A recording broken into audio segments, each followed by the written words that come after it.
The call came on a Tuesday evening while Lila sat at the kitchen table, carefully coloring a drawing of her and me in matching purple dresses. "Simone," my sister Denise's voice trembled through the phone. "We need to talk about the wedding." I stirred the pot of gumbo on the stove, phone wedged between my ear and shoulder. "What about it?" "Lila's been practicing her flower girl walk every night. You should see her." "That's the thing." Silence. Heavy, awful silence. Mama said. "Mama thinks it would be better if Lila didn't come to the wedding." The wooden spoon clattered into the pot. "Excuse me?" Lila looked up from her drawing, her brown eyes wide behind her glasses. She'd colored us both with big smiles, holding hands under a rainbow. My heart cracked right down the middle. "It's not me, Simone. You know I love Lila. But Mama's worried about the pictures. She keeps saying the wedding photo should be cohesive, and that Lila would stand out too much." "Stand out?" My voice came out flat dead. "You mean because she's lighter skinned than the rest of us?" "Simone. Because her birth mother was white and I adopted her, suddenly she's not family enough for a photograph?" Lila's little hand froze over the purple crayon. "Mama's old-fashioned," Denise whispered. "You know how she is about certain things. And the wedding is already stressful. David's family is all traditional, and Mama wants everything to look perfect. She said maybe Lila could come to the reception, just not the ceremony or pictures." I closed my eyes. The gumbo bubbled and popped, forgotten. "Let me get this straight. My daughter, your niece, is good enough for the party where people eat and drink, but not good enough to stand in a church or smile in a family photo. Don't make this harder than it is." "Harder?" My voice rose. "Harder for who, Denise? Harder for you? For Mama? What about Lila? She's 8 years old. She's been talking about being your flower girl for 6 months. She drew pictures of the dress you promised her. She practiced throwing petals in the hallway until I had rose petals in every corner of this apartment." Lila's eyes filled with tears. She wasn't even pretending to color anymore. "I'm sorry," Denise said, and she was crying now too. "I tried to talk to her. I really did. But she won't budge, and Daddy agrees with her. He said it's their money paying for the wedding, so it's their decision." "Their decision," I repeated. "And what about your decision, Denise? You're the bride. Don't you get a say in who stands up with you on your wedding day?" The line went quiet except for Denise's ragged breathing. "I can't fight them on this, Simone. I just can't. The wedding is in 3 weeks. Everything is already planned. If I upset Mama now, she'll make the whole day miserable. You know how she gets." "Yeah," I said softly. "I know exactly how she gets." I looked at Lila, who was watching me with those big eyes, already knowing something was wrong, already trying to figure out what she'd done to deserve it. "So what are you asking me to do, Denise? Lie to my daughter? Tell her she can't go to her aunt's wedding because her skin isn't dark enough for the family album? Don't say it like that." "How should I say it?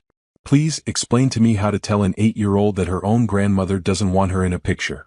Denise sobbed. I don't know, okay? I thought maybe you could tell her you have something else planned that day. Something special, just the two of you. She wouldn't have to know." "No. Simone. No. I'm not lying to protect Mama's feelings or make your wedding day easier. That's my child. My daughter. And I won't teach her to accept being treated like she's less than because it makes other people comfortable. So you're just not coming?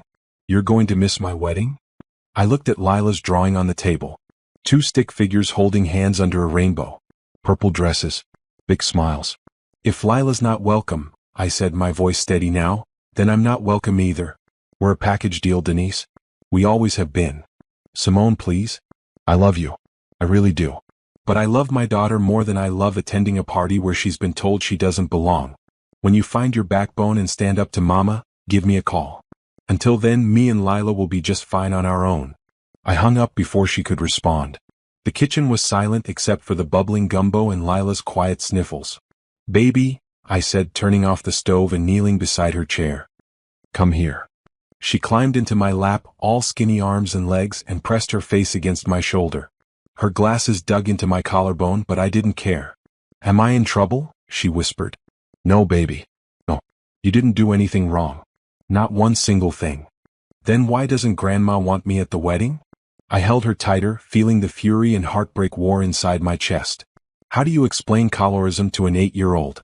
How do you tell a child that some people, even family, will judge her by the shade of her skin instead of the goodness of her heart? "Sometimes," I said carefully, "people have old ideas in their heads that don't make sense. Ideas about how things should look or who belongs where. And sometimes those ideas hurt people even when we love them. Is it because I don't look like you? The question gutted me. You look exactly like you're supposed to look. You're beautiful and perfect in mine. And anybody who can't see that is missing out on knowing the most amazing little girl in the world. She pulled back to look at me, tears streaming down her cheeks. But I wanted to throw the flowers. I practiced so much. I know, baby. I know you did. And I drew a picture of the dress Aunt Denise showed me. The purple one with the sparkles. It was a beautiful dress. Are we really not going? I wiped her tears with my thumbs, my own eyes burning. Not to that wedding, no. But you know what? We're going to have our own special day. Just you and me and everyone who loves us for real. We're going to have the best day ever, and you're going to wear the prettiest dress, and we're going to celebrate love the right way. The way that includes everybody. Promise? I promise, baby girl. I promise. She hugged me tight and I held her, rocking slightly, feeling the weight of what I'd just done settling on my shoulders. I just told my family I wouldn't attend my sister's wedding. I'd drawn a line in the sand that couldn't be uncrossed. But when I looked at Lila's drawing on the table, those two stick figures holding hands, I knew I'd made the right choice. Some battles you have to fight even when it breaks your heart. Especially when it breaks your heart. My phone started ringing at 6 o'clock the next morning. I ignored the first 3 calls from my mother. By the 4th, Lila was awake anyway, standing in my bedroom doorway rubbing her eyes. Is that Grandma calling? She asked quietly. Yeah, baby. But we don't have to answer right now. The phone went silent, then immediately started ringing again. I picked it up. Simone Elizabeth Carter, have you lost your natural mind? My mother's voice could cut through steel when she wanted it to. This morning she wanted it to. Good morning to you too, Mama. Don't you good morning me? Denise called me last night crying her eyes out. Said you told her you're not coming to the wedding. Over some foolishness about that child. That child. Not Lila. Not your granddaughter. That child. Her name is Lila, Mama. And she's not some foolishness. She's my daughter. That's what I'm talking about right there. You've been acting different ever since you brought that girl home. Like you're better than your own family. Like we don't know what's best. I took a deep breath, watching Lila hover in the doorway. Mama, I'm not doing this right now. Not in front of Lila. Put her in another room then. We need to talk about this situation before you ruin your sister's wedding day. Ruin her wedding day? Mama, do you hear yourself? You told Denise that my daughter can't be in family pictures because she doesn't look right. How is that not ruining something? I said she'd stand out. That's different. The wedding photographer costs $3,000, Simone. $3,000. We're paying for professional photos that are going to hang in our house and be in albums for the rest of our lives. Is it so wrong to want them to look nice? To have everyone match? Match. I felt the word like acid on my tongue. Like furniture. Like decorations. Don't twist my words. You know what I mean. David's family is very particular about appearances. They're church people, traditional people. They expect a certain kind of wedding. And with that child looking so different, people are going to ask questions. They're going to talk. Let them talk. Easy for you to say. You're not the one getting married. Denise has to start her marriage with these people. She needs to make a good impression. I looked at Lila, who was watching me with those big hurting eyes. She could hear every word coming through the phone, even though Mama wasn't on speaker. Kids always hear what we don't want them to hear. Mama, I need to get Lila breakfast and ready for school. We can talk about this later. No, we're talking about it now. You need to call your sister and apologize. Tell her you'll come to the wedding and leave that girl with a sitter for the day. Problem solved. I'm not leaving my daughter with a sitter so she doesn't embarrass you. So you're choosing her over your own family? Over your sister's one wedding day? What kind of sister does that? The kind who won't teach her daughter to accept being treated as less than. The kind who knows that family means everybody, not just the people who look how you want them to look. You're being dramatic and selfish. This is about one day. One single day. But no, you have to make everything about you and your choices. You just had to adopt that child, didn't you? I told you it would cause problems. I told you people would talk. But you never listened to anybody. Something in me went cold and still. Mama, I said quietly, I'm going to hang up now. When you're ready to apologize to Lila for calling her that child, and treating her like she's not your granddaughter, you let me know. Until then, we're done with this conversation. Simone Elizabeth. I ended the call and turned off my phone. Lila was still standing in the doorway, tears running down her face. Oh baby, I said, opening my arms. She ran to me and I held her while she cried into my shoulder. Her little body shook with sobs that seemed too big for someone so small. Grandma doesn't like me, she whispered. Grandma has some things she needs to work out in her heart. That's not about you. That's about her. But she said I'm different. She said I stand out. You do stand out, baby. You stand out because you're special and beautiful and kind. But Grandma meant it in a way that wasn't nice, and that's on her, not you. I wish I looked more like you. The words shattered me. I pulled back and cupped her face in my hands, making her look at me. Don't you ever wish that?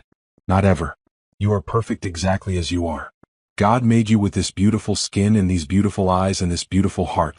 Anyone who can't see how amazing you are is missing out. And that's their loss, baby girl. Their loss, not yours. But I just want Grandma to love me. I know you do. And maybe someday she'll figure out how to love you the way you deserve to be loved. But until then, you've got me. And you've got all the people who do love you right. That's enough. We're enough. She nodded against my hands, but I could see she didn't quite believe me. How could she? She was 8 years old, and her grandmother had just rejected her for something she couldn't control. Come on, I said, forcing brightness into my voice. Let's get you some breakfast. How about pancakes? The chocolate chip kind? Okay, she said softly. We went to the kitchen and I made pancakes while she sat at the table, quieter than usual. Normally she'd be chattering about school or her latest drawing or the book she was reading. Today she just picked at her food, pushing chocolate chips around her plate. My phone buzzed with texts I didn't read. The doorbell rang twice. I ignored it all. Mama? Lila said after a while. Yeah, baby? Are we really going to have our own special day? Like you promised?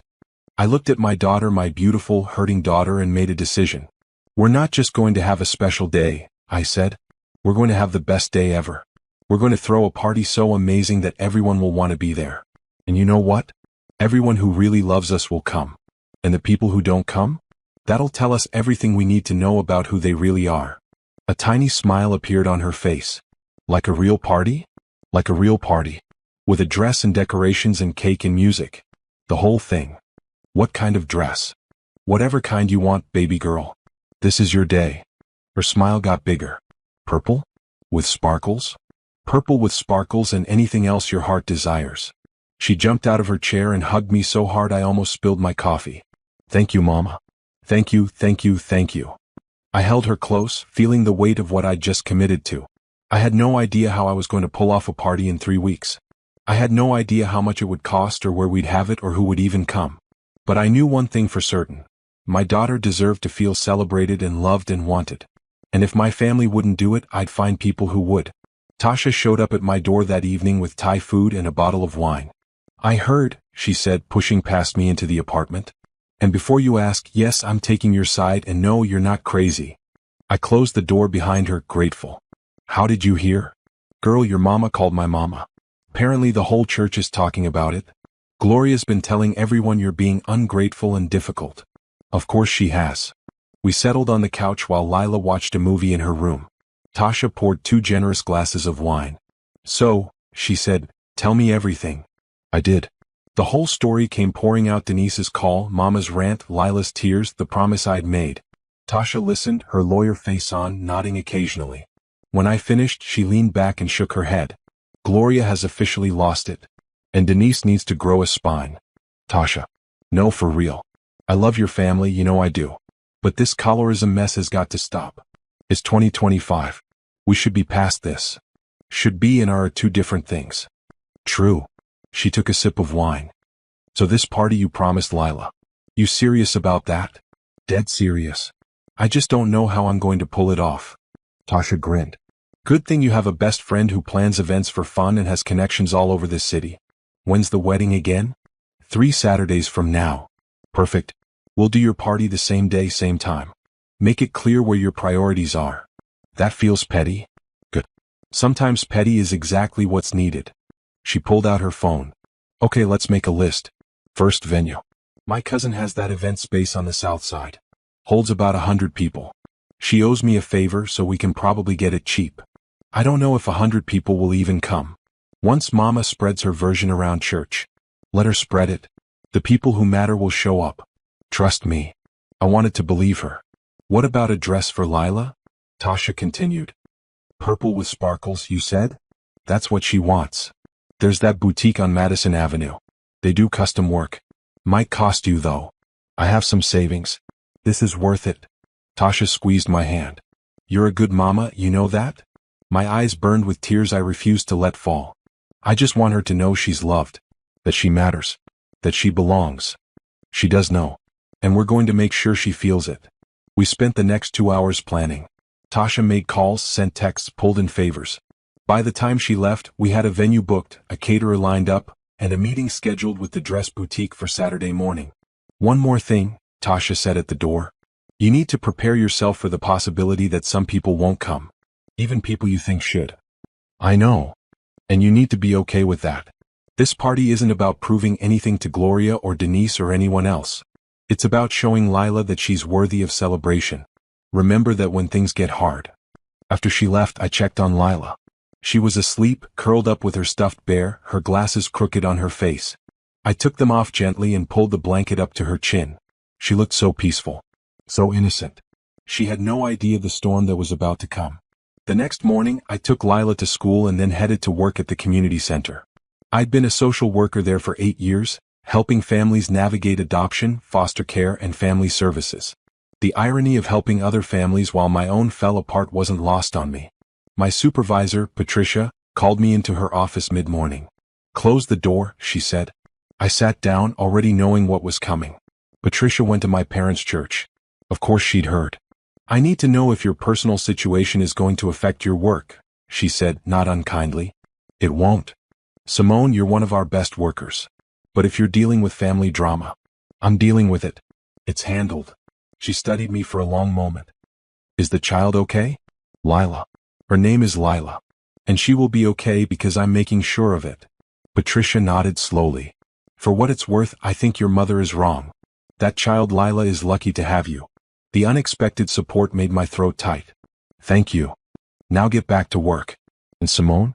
If you need time off for party planning, just let me know. I understand sometimes we have to fight for our kids in ways that aren't comfortable. I left her office feeling like maybe, just maybe, I wasn't alone in this. That weekend, I took Lila dress shopping. The boutique was small but beautiful, run by a seamstress named Mrs. Patterson who'd been making dresses for 40 years.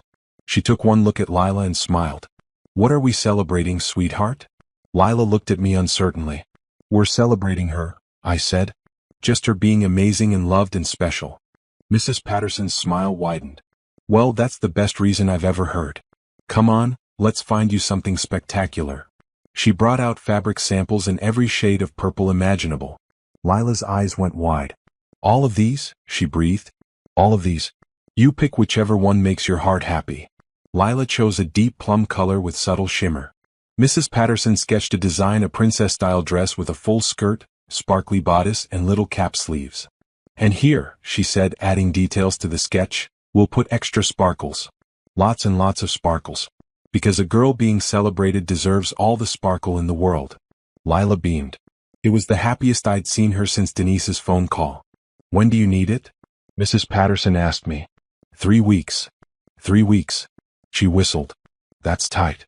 I can pay rush fees. Whatever it takes. She looked at Lila, then at me. You know what?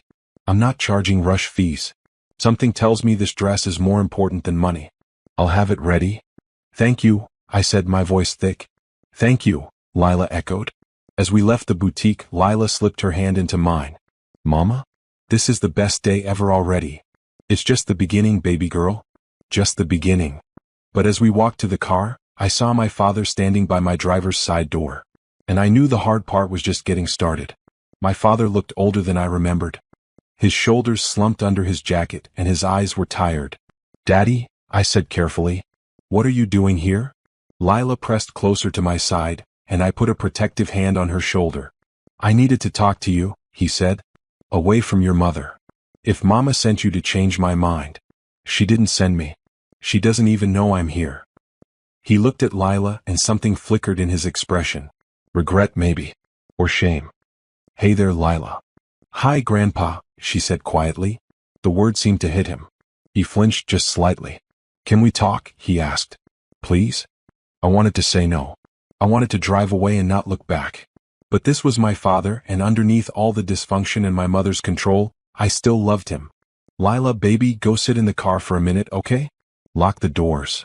She nodded and climbed in, watching us through the window. You didn't have to make her leave, Daddy said. I'm not going to say anything bad. Then what are you going to say? He rubbed his face with both hands. Your mother is making this whole wedding into World War III. Denise is crying every day. The whole church is picking sides. And you know, Gloria, she's convinced she's right and everyone else is wrong. She's wrong, Daddy. Completely wrong. I know. The words hung in the air between us. You know? I repeated. Then why didn't you say something? Why did you agree with her when she told Denise that Lila couldn't be in the pictures? Because I'm a coward, he said simply. Because 50 years ago, I chose the easy path of just agreeing with your mother instead of fighting her every day. And now I'm stuck in that pattern. And I hate it, Simone. I hate what it's done to this family. I wasn't expecting that. Anger, yes. Excuses, yes. But not honesty. Lila's a good kid, he continued. Smart, kind, creative. She's everything a granddaughter should be. And your mother's treating her like a problem that needs to be solved. Like she's something to be ashamed of. So tell Mama that. I did. He met my eyes. Last night I told her she was wrong. That she was hurting you and hurting that little girl for no good reason. That colorism is just racism wearing a different mask and we should know better. What did she say? She told me I was being disrespectful.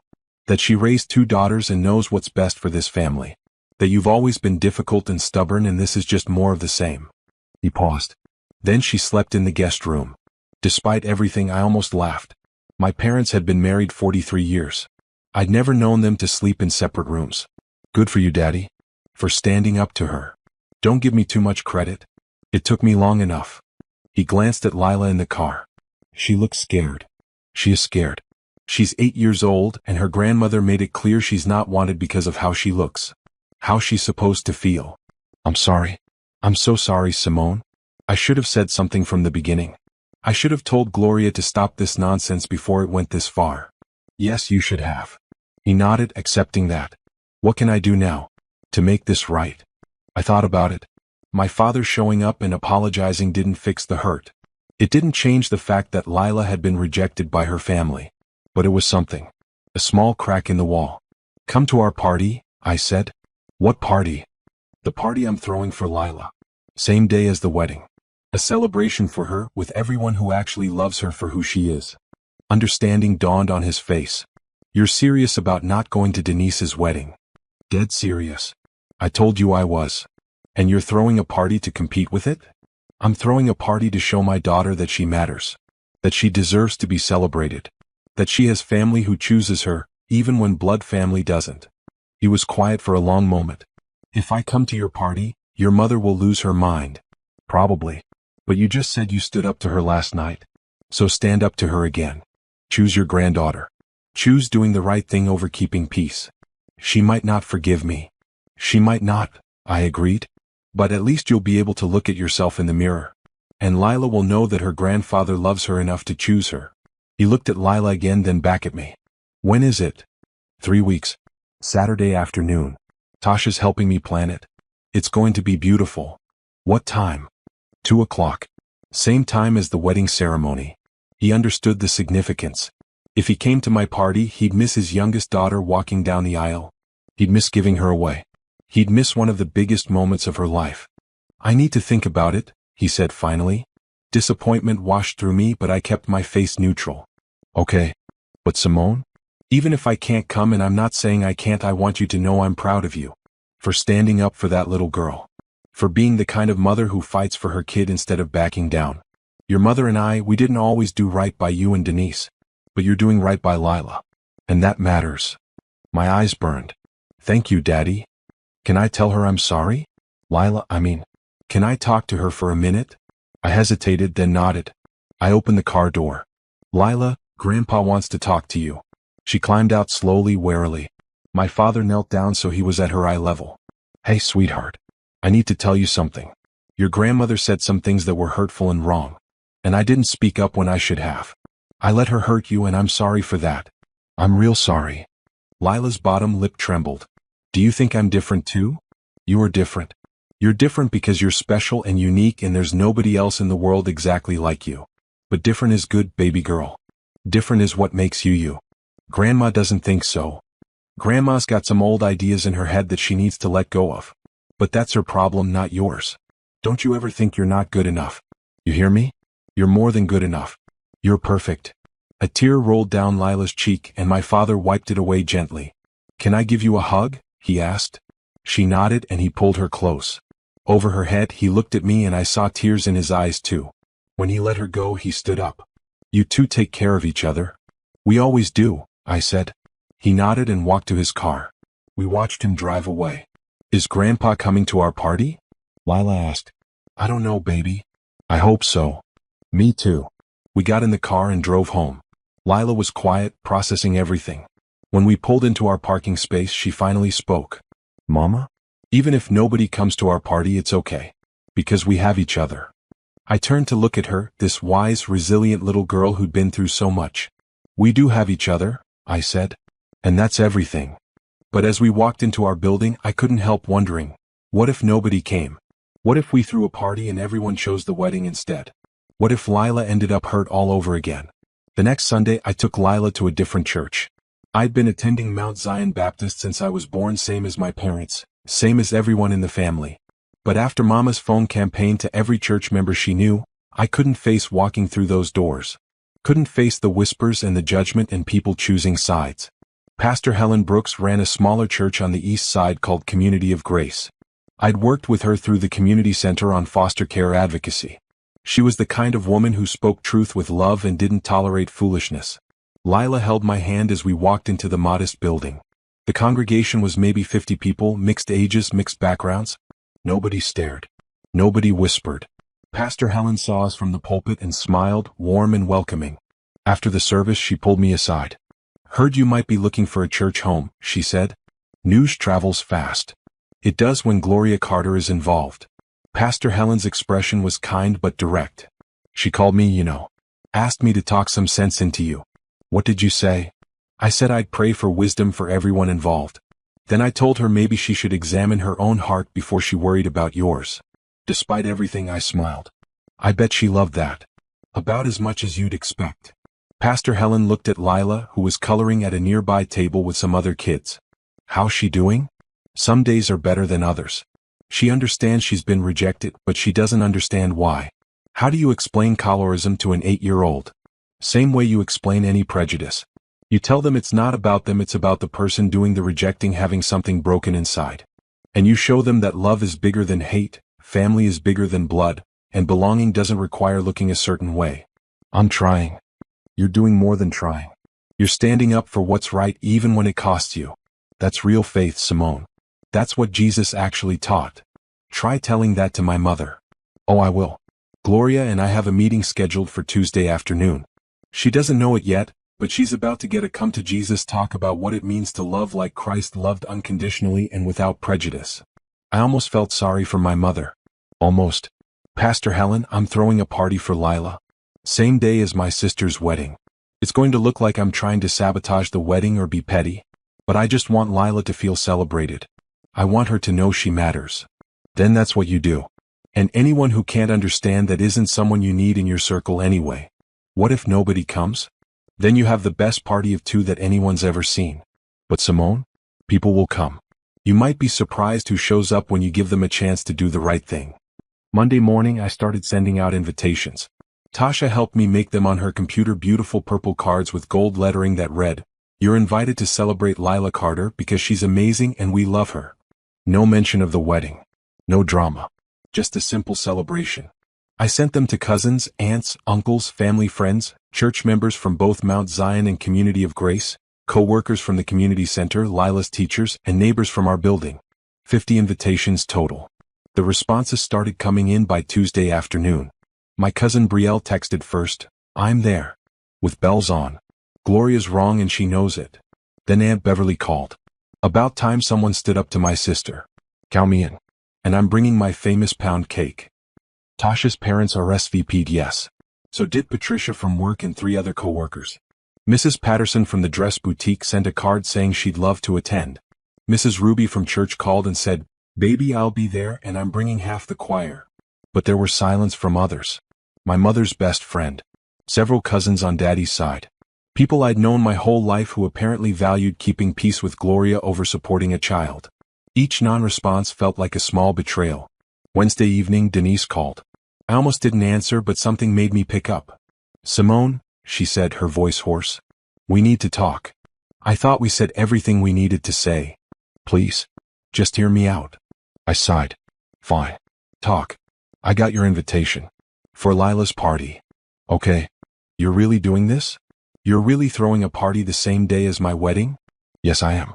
Lila deserves to be celebrated, and if your wedding is the day that won't happen at your reception, then it'll happen somewhere else. That's not fair, Simone.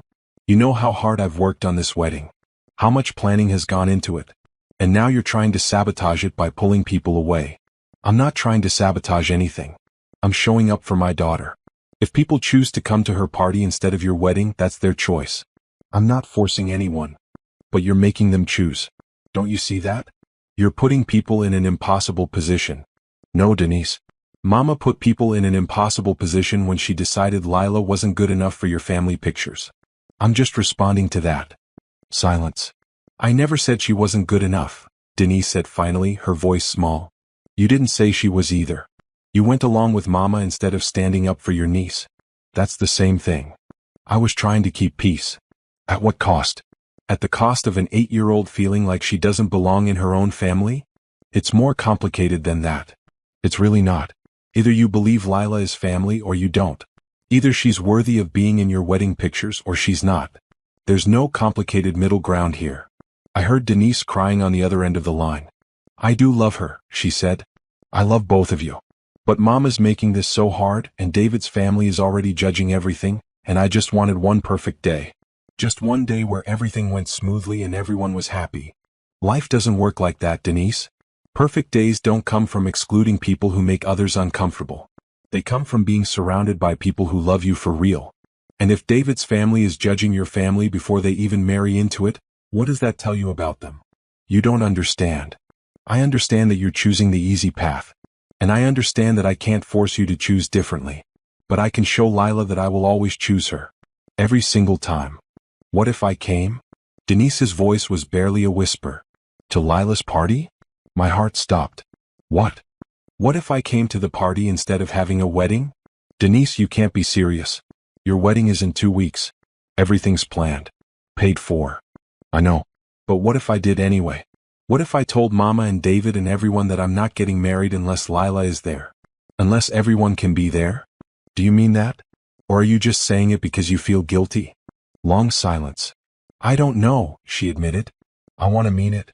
I want to be brave like you. But I'm so scared of disappointing everyone. Of causing a scene. Of ruining everything. Then don't come, I said gently. Not until you're sure. Not until you're ready to stand firm no matter what Mama or David or anyone else says. Because Lila's been hurt enough. She doesn't need false hope. I'm sorry. I'm so sorry, Simone. I know you are. But sorry doesn't fix this. Action does. When you're ready to act, you let me know. I hung up before she could respond. That night, Lila asked me how many people had said yes to the party. 27 so far, I told her. Her eyes widened. 27? That's a lot. It is a lot. Who's coming? I listed them off: cousins, friends, church members, neighbors. People who'd chosen her over the wedding, chosen love over fear. What about Aunt Denise? She asked. I don't know, baby. Maybe. I hope she comes. Even though she hurt my feelings, I still love her. The simple truth of it broke me. This child had every right to be angry, to hold a grudge, to shut Denise out. But instead, she still had room in her heart for forgiveness. You have a big heart, baby girl, I said. You always tell me that family forgives. That love means giving people chances. I do say that. So if Aunt Denise comes, we should forgive her, right? If she comes and she's really sorry and she means it, then yes. We forgive. Okay. Lila nodded, satisfied. Can I put extra sparkles on my party invitation? The one we hung on the fridge. Absolutely. She got her craft supplies and started decorating, humming to herself, already moving past the hurt. I wished I could do the same. But I was the grown-up. I was the one who had to carry the weight of broken family and disappointment and the fear that this party might still end up hurting my daughter in ways I couldn't fix. All I could do was keep moving forward and pray that doing the right thing would be enough. Denise showed up at my door on Friday night, 1 week before the wedding. Her eyes were red and swollen. Her engagement ring was gone. "I need to stay here," she said. "Just for tonight. Please." I pulled her inside without a word. Lila was already in bed, so we sat in the kitchen with tea. Denise stared at her cup, not drinking, just holding it like she needed something to anchor her. "David and I had a fight," she finally said. "A bad one." "About the wedding?" "About everything. About Mama. About Lila. About his family and their expectations and how I've been bending myself into knots trying to please everyone except myself." "What happened?" She took a shaky breath. "His mother called me this afternoon. Said she heard I was having family trouble and wanted to make sure it wouldn't affect the wedding. Said David's reputation in the community was important and that any drama needed to be handled privately." "Drama?" I repeated flatly. "She meant you. And Lila. And the party you're throwing. Apparently word got around that half our family is going to your party instead of the wedding, and David's family is furious. They think we look divided and dysfunctional." "You are divided." "Thank you," she whispered. "Thank you for being bigger than me. For having more grace than I deserve." "Mama says family forgives," Lila said simply. And just like that, part of the broken places started to heal. My mother showed up Sunday afternoon while Denise was still at my apartment. I saw her car pull up from the window and felt my stomach drop. "She's here," I told Denise. Denise stood up, squaring her shoulders. "Good. Let her come. You don't have to do this today." "Yes, I do. I've been putting it off long enough." I sent Lila to her room with her tablet, then opened the door before Mama could knock. She looked between me and Denise, her face hard. "So this is where you've been hiding," she said to Denise. "Your fiancé has been calling me nonstop looking for you. He said you called off the wedding." "I postponed it," Denise corrected. "There's a difference." "Postponed it a week before the ceremony? Do you have any idea how much money your father and I have spent? How many people are expecting to see you get married? How embarrassing this is. That's what you're worried about?" Denise's voice was steady. "Embarrassment? Not why I postponed it. I know why you postponed it. Because your sister has been filling your head with nonsense about that child." "Her name is Lila," I interrupted. "And the only person filling Denise's head with anything is you, Mama. Don't you speak to me that way." "No." Denise stepped forward. "No, Mama. Simone gets to speak however she wants. She's been the only one telling the truth while the rest of us have been lying and making excuses." Mama's eyes flashed. "I raised you better than this, Denise Marie. I raised you to respect your elders and honor your family. You raised me to be afraid of disappointing you," Denise shot back. "To care more about what other people think than what's actually right. But I'm done with that. I'm done letting you control my decisions." "Control? I'm your mother. I'm trying to protect you from making mistakes. By telling me to exclude my niece from my wedding? By treating Lila like she's not good enough because of how she looks? That's not protection, Mama. That's prejudice." The word hung in the air like a bomb. Mama's face went red. "I'm not prejudiced. How dare you accuse me of that?" "Then what do you call it?" I asked. "When you tell us Lila can't be in family pictures because she'd stand out? When you talk about her like she's a problem instead of a person? When you refer to her as that child instead of your granddaughter? I call it being practical. I call it understanding that the world judges us by how we look and we need to be careful about the image we present." "To who?" Denise demanded. "To David's family? To the church? To people who are going to judge us no matter what we do?" "Yes, exactly. Do you think this world is kind to black families? Do you think we get second chances? We have to be twice as good, twice as careful. We can't afford to look divided or dysfunctional. But it's okay to be divided and dysfunctional as long as we hide it?" I asked. "As long as we look good in pictures?" "You don't understand." "No, Mama, you don't understand." Denise's voice broke. "You don't understand that I can't marry David or anyone else while carrying this guilt. While knowing I hurt a child because I was too scared to stand up to you. While being the kind of person who chooses a photo op over her own family." Mama looked like she'd been slapped. "I love you," Denise continued, tears streaming. "I love you so much. But I can't be who you want me to be anymore. I can't pretend that what you said about Lila was okay. It wasn't okay. It was cruel and it was wrong and it hurt people I care about. So that's it. Mama's voice shook. You're choosing them over me? Your own mother? I'm choosing to be a good person. To stand up for what's right. If you can't accept that, then yes, I'm choosing them. The silence was deafening. Mama looked at me, her eyes full of hurt and anger. This is your fault. You've always been the difficult one. Always had to do things your way no matter who it hurt. And now you've turned your sister against me. I didn't turn anyone against you, I said quietly. You did that yourself when you decided your prejudices were more important than your family. Prejudices. She laughed bitterly. I don't have prejudices. I have standards. I have pride in how we present ourselves to the world. Standards that exclude an 8-year-old because she's lighter skinned than you wanted her to be? That's not standards, Mama. That's colorism. That's internalized racism. That's the same thing that's been hurting black families for generations, and you're perpetuating it. Don't you lecture me about what hurts black families. I've lived through things you can't imagine. I've fought battles you'll never know about. And I've done everything to make sure you and your sister had better than I did. You did give us better, Denise said. You gave us education and opportunity and love. But you also gave us your fears. Your need to be acceptable to people who will never fully accept us anyway. And I'm done living under that. Mama's face crumpled. For the first time she looked old and lost. So what am I supposed to do? She asked. Just accept that my youngest daughter is postponing her wedding? That half my family is going to some party instead of the ceremony I've been planning for a year? That everyone is going to talk about what a mess we are? You could start, I said gently, by apologizing to Lila, by acknowledging that what you said was hurtful and wrong, by choosing to do better going forward. Apologize to a child? To your granddaughter? Yes. Mama shook her head. I don't even know who you two are anymore. We're your daughters, Denise said. We're just finally becoming the people you raised us to be, people who stand up for what's right, even when it's hard. Mama stood there for a long moment, looking between us. I could see the war happening in her eyes, pride fighting with regret, anger fighting with love. I need to go, she finally said. Mama, Denise started. No, I need to think. I just need to go. She turned and walked to the door. Before she left, she looked back. For what it's worth, she said quietly, I never meant to hurt anyone. I thought I was protecting this family, protecting our reputation. I thought I was doing the right thing. But you weren't, I said. And until you can admit that, we can't move forward. She left without another word.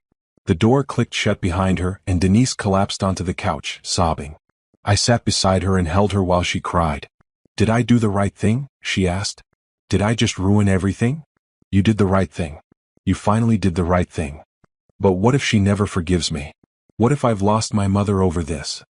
Then you've lost someone who was asking you to be less than you are. And that's her loss, not yours. It doesn't feel like her loss. It feels like mine. I know, baby sister. I know.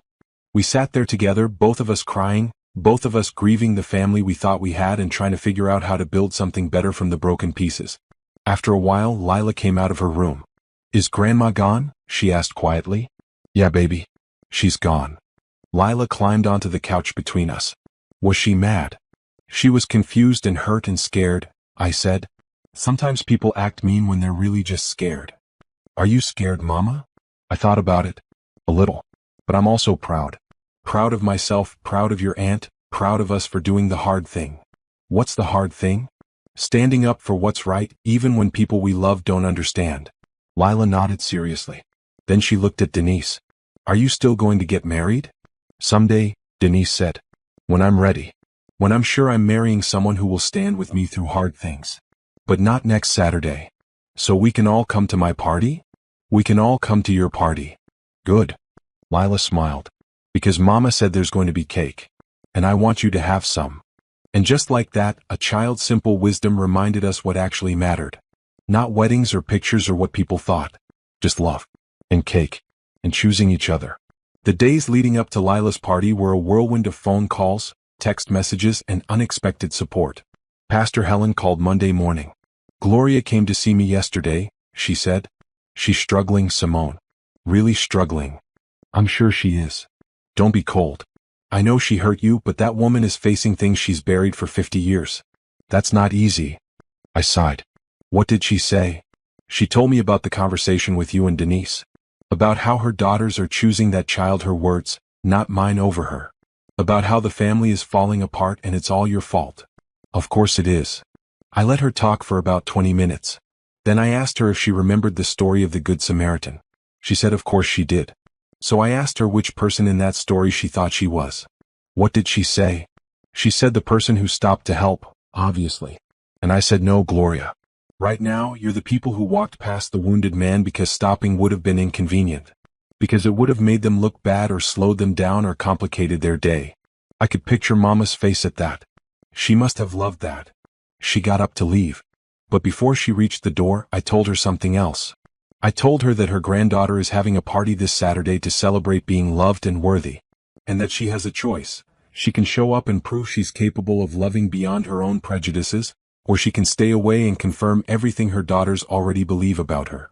Is she coming? I don't know. But I planted the seed. What grows from it is up to her. That afternoon, my father showed up at the community center where I worked. Patricia buzzed me. Your dad's in the lobby. I found him sitting on one of the worn couches, turning his hat in his hands. Daddy? What are you doing here? I'm coming to Lila's party, he said without preamble. I wanted you to know. I'm not missing it. My throat tightened. What about the wedding? There is no wedding.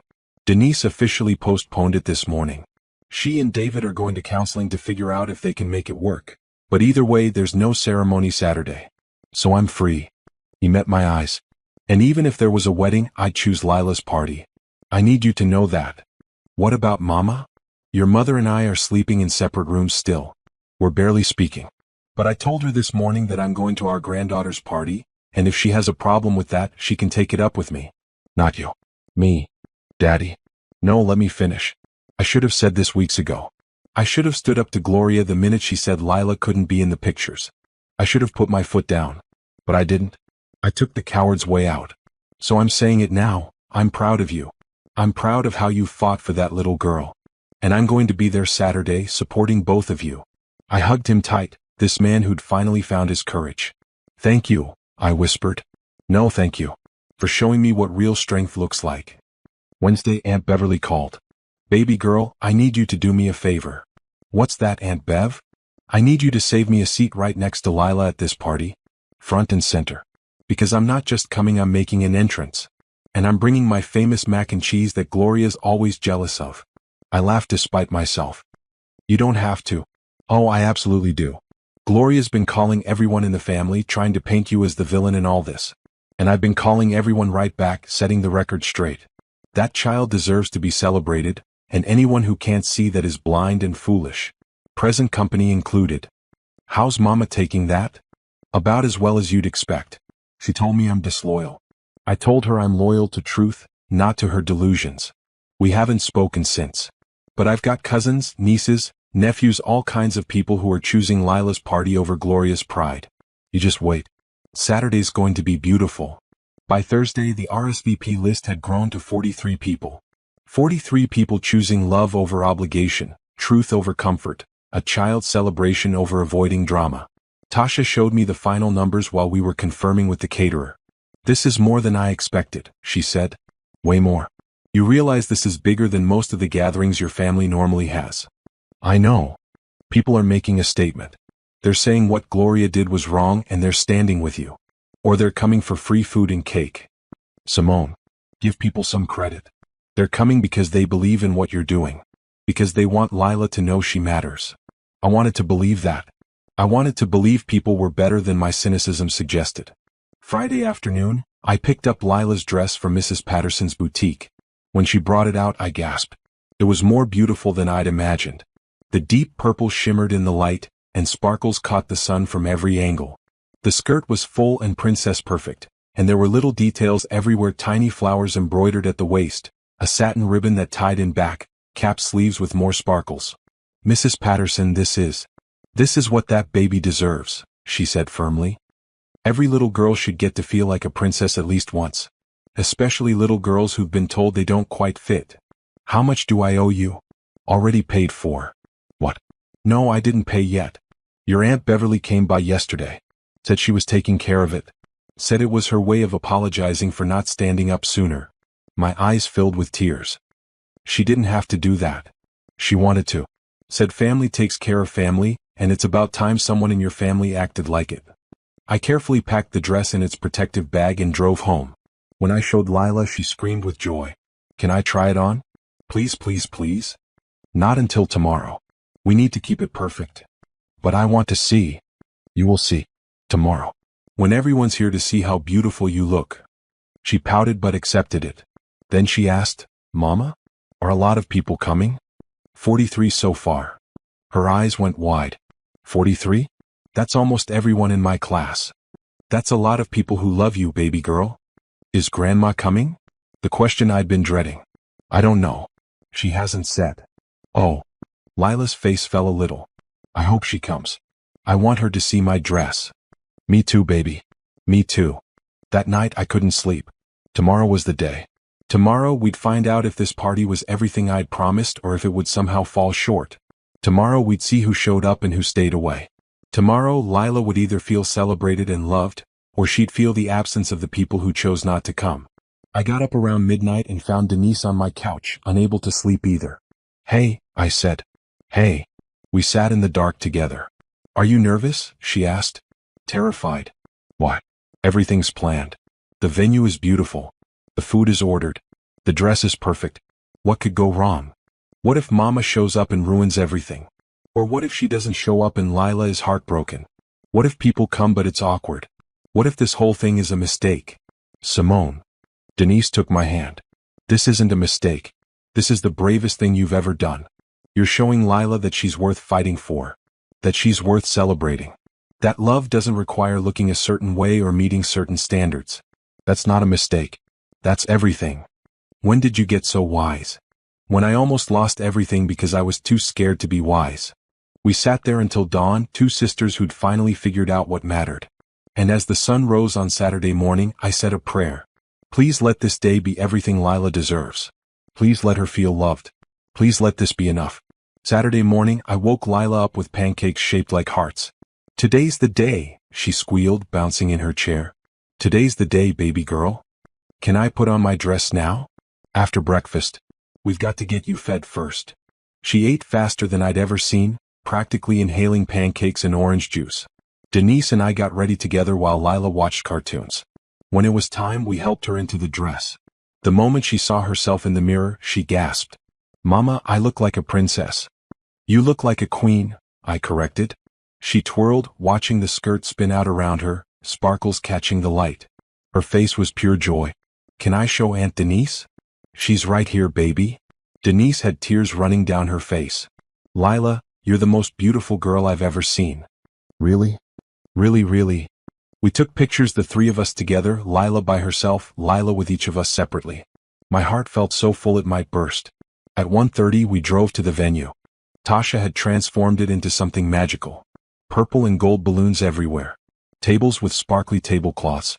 A huge banner that read Lila Carter, celebrated and loved. Fresh flowers on every surface. Tasha, I breathed. This is incredible. Only the best for our girl. She crouched down to Lila's level. What do you think, Miss Lila? Is it okay? It's perfect. Lila threw her arms around Tasha's neck. Thank you. You're welcome, baby. Now people are going to start arriving soon. You ready to be celebrated? Lila nodded, practically vibrating with excitement. The first guests arrived at 1:45. Aunt Beverly, carrying her famous mac and cheese and wearing a bright purple outfit that matched Lila's dress. Where's my favorite great-niece? She called. Lila ran to her and Aunt Beverly scooped her up. Look at you. Looking like royalty. Girl, that dress is everything. More people trickled in. Cousins. Church members from Community of Grace. Mrs. Ruby and half the choir, just like she'd promised. Co-workers from the community center. Lila's teacher, Mrs. Chin. Neighbors from our building. Each person brought gifts, stuffed animals, art supplies, books, gift cards. Lila's eyes kept getting bigger and bigger. Mama, are all these people really here for me? Every single one of them, baby. By 2:15 the venue was packed. More than 43 people had shown up. Some came who hadn't even RSVP'd, they just heard about it and decided to come anyway. My father arrived at 2:20, looking nervous but determined. He found Lila and hugged her tight. Happy celebration day, princess. Thanks, Grandpa. Are you staying? I'm staying as long as you want me here. Forever. He laughed. Forever sounds about right. Pastor Helen arrived and immediately started organizing people for pictures. Everyone who loves Lila, gather round. Let's document this beautiful day. We took photos with everyone, big group shots, small family clusters, Lila with each person individually. Her smile never faded. She glowed. The caterer brought out food at 2:30. Fried chicken, mac and cheese, collard greens, cornbread, potato salad. Soul food that filled the air with comfort and home. People ate and laughed and talked. Kids ran around playing. Music played a mix of gospel and R&B and Lila's favorite songs. At 3 o'clock, Tasha called for everyone's attention. We're going to do something special now. Everyone who wants to say something to Lila about why they're here, you can come up and share. One by one, people stood up. Aunt Beverly went first. I'm here because this child is family, and family means everybody. No exceptions. Mrs. Ruby from church. I'm here because every child deserves to know they're loved exactly as they are. Patricia from work. I'm here because Simone showed me what it means to fight for what's right, even when it costs you. Cousin Brielle. I'm here because Lila makes the world brighter just by being in it. On and on it went. 43 people, each one sharing why Lila mattered to them. Why they chose to be here. Why they believed in love over prejudice. Lila sat in her chair, tears streaming down her face, overwhelmed by how much she was loved. When everyone had spoken, Denise stood up. I'm here because I almost made the biggest mistake of my life. I almost let fear and other people's opinions matter more than this amazing kid. But Lila and Simone taught me that real strength is standing up for love, even when it's hard. Especially when it's hard. So I'm here to tell Lila that I see her, I love her, and I'm never going to let anyone make her feel less than again. She sat down crying and I squeezed her hand. Then my father stood. I'm here because I wasted too many years being quiet when I should have been loud. But I'm not quiet anymore. Lila, you're my granddaughter, and I'm proud to say that to anyone who'll listen. I love you, baby girl. And I'm sorry it took me so long to show it the right way. He sat down and Lila ran to him, climbing into his lap. I love you too, Grandpa. The moment was perfect, and then the door opened. My mother walked in. The room went silent. She stood there in the doorway looking around at all the people, all the decorations, all the love filling the space. Her eyes found Lila, still sitting in my father's lap, wearing that beautiful purple dress with sparkles everywhere. For a long moment, nobody moved. Then Mama walked forward slowly. She stopped in front of Lila. I'm sorry I'm late, she said quietly. Lila looked at her, uncertain. Mama knelt down and I saw tears in her eyes. Lila, baby, I need to tell you something. I was wrong. So wrong. I said hurtful things and made you feel like you didn't belong. But you do belong. You belong in this family, in pictures, in weddings, everywhere. You belong because you're you, and you're wonderful exactly as you are. Really? Lila's voice was small. Really? And I'm sorry it took me so long to see it. I'm sorry I hurt you. I'm sorry I let old, ugly ideas live in my head instead of seeing what was right in front of me, a beautiful, sweet, amazing granddaughter who deserved better from me. Do you mean it? For real? For real, baby. I mean it with everything I have. Lila looked at me, asking permission with her eyes. I nodded. She climbed out of my father's lap and hugged my mother. Mama wrapped her arms around her and held on tight, crying openly now. I love you, she whispered. I love you so much, and I'm going to spend the rest of my life proving it. The room erupted in applause. People were crying, cheering, hugging each other. It felt like something broken had finally been made whole. Mama stood up, still holding Lila's hand, and looked at me. Simone, Not now, I said gently. Today's about Lila. You and me can talk later. She nodded, understanding. For the next 2 hours, the party continued. We had cake, a massive purple creation with sparkles and flowers. We danced. We took more pictures. We celebrated. And my mother stayed for all of it. She sat with Lila. She apologized to Denise. She talked quietly with my father. She thanked people for coming. She even approached Pastor Helen and said, You were right. About all of it. At 5 o'clock, as people started to leave, Lila found me. Mama, this was the best day of my whole life. Yeah, baby? Yeah. Better than my birthday. Better than Disney World. Better than anything. Why? She thought about it. Because everyone came and said nice things. And Grandma said she loves me. And I got to wear a princess dress. And I got to feel like I matter. You do matter, baby girl. You've always mattered. I know. But today I could feel it. Like really feel it. I pulled her close, this wise, beautiful child who'd been through so much and still had room in her heart for forgiveness. I love you more than anything in this world, I told her. I love you more than sparkles, she said. Coming from Lila, that was everything. Sunday morning, Mama called and asked if she could take Lila to church. To Mount Zion? I asked. No. To Pastor Helen's church. Community of Grace. If that's where you're going now, I'd like to come with you. All of us together. I looked at Lila, who nodded eagerly. Okay. We'll pick you up at 9:30. When we arrived at my parents' house, both Mama and Daddy were waiting on the porch. Mama was wearing a purple scarf, Lila's favorite color. The drive to church was quiet but not uncomfortable. Lila held Mama's hand in the back seat. At Community of Grace, Pastor Helen welcomed us with knowing eyes and a warm smile. Good morning, Carter family. Good to see all of you together. The service was beautiful. The message was about restoration and forgiveness and choosing love over fear. Mama cried through most of it. Afterward, she asked if we could talk. We sat in a quiet corner while Lila played with other kids in the fellowship hall. I need to explain, Mama started. You don't owe me. Yes, I do. Let me say this. She took a breath. When I was growing up, being light-skinned was considered better. It meant opportunities.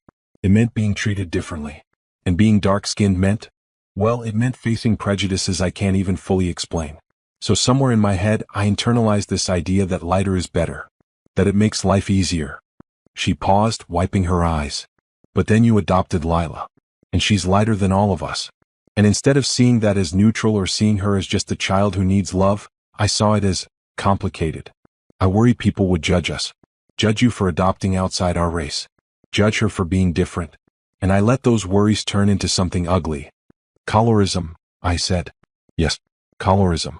I didn't want to admit it because admitting it meant admitting I'd become the kind of person I used to fight against. The kind of person who judges people by skin shade instead of character. And that's exactly what I did to Lila. Yes, you did. I know. And I can't take it back. I can't undo the hurt I caused. But I can do better going forward. I can show her and you that I'm capable of growth. Of change. Of being the grandmother she deserves. I looked at my mother, really looked at her. She seemed smaller somehow. Humbled. Genuine. How do I know this isn't temporary? I asked. How do I know that the next time things get uncomfortable or people talk, you won't fall back into old patterns? You don't, she admitted. You'll just have to watch me prove it. Day by day. Choice by choice. That's all I can offer. I thought about Lila's easy forgiveness. Her ability to see the good in people even when they'd hurt her. Okay, I said. We'll take it day by day. Relief washed over Mama's face. Thank you. Thank you for giving me another chance. I'm not just giving it to you. I'm giving it to Lila. Because she deserves to have a grandmother who loves her right. She does. And I will. I promise. Later that afternoon, Denise came over with David. We wanted to talk to you, Denise said. Both of you. Lila went to her room to give us privacy. David spoke first. I owe you an apology, Simone. When Denise told me about the situation with Lila and the wedding, I should have backed her up immediately. Instead, I worried about appearances and my family's opinions. That was wrong. Thank you for saying that. We're postponing the wedding indefinitely, Denise added. Maybe 6 months, maybe a year.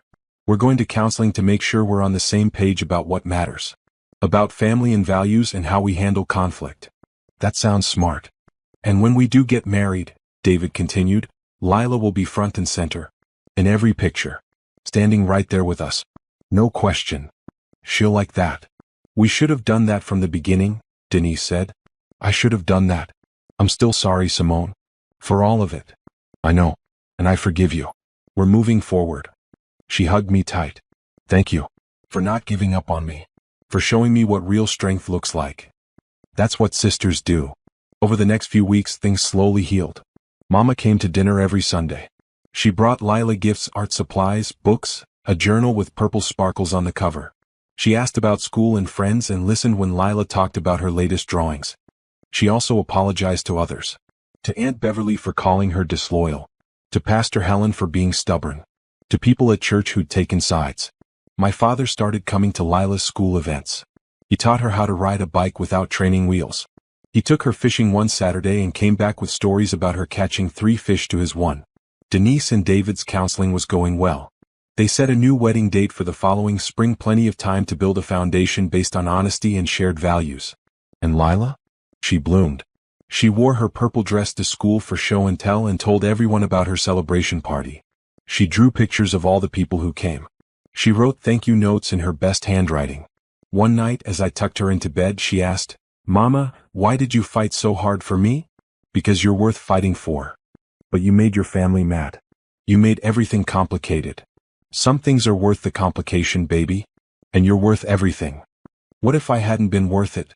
What if I'd been bad or mean or not special? Then I still would have fought for you. Because love isn't about someone being perfect. It's about choosing them anyway. It's about standing up and saying, this person matters to me, and I won't let anyone treat them as less than they are. She thought about that. I want to be like you when I grow up. You can be even better. You already are in a lot of ways. How? You forgive faster than I do. You love bigger. You see good in people even when they've hurt you. Those are special gifts, Lila. Don't ever lose them. She hugged me tight. I won't. I promise. 3 months later, on a crisp October afternoon, we had a family photo shoot. Not for a wedding or a special occasion. Just because. All of us, me, Lila, Mama, Daddy, Denise, David, Aunt Beverly, and a few cousins gathered at a park near my apartment. The photographer took pictures for 2 hours. Every possible combination of people. Groups and pairs and individuals. And in every single photo, Lila was front and center, smiling bright, her purple dress with sparkles catching the autumn light. When the photos came back, Mama framed one and hung it in her living room pride of place, right over the mantel. It showed all of us together, arms around each other, smiling for real. And right in the middle, holding Mama's hand on one side and mine on the other, was Lila. Exactly where she belonged.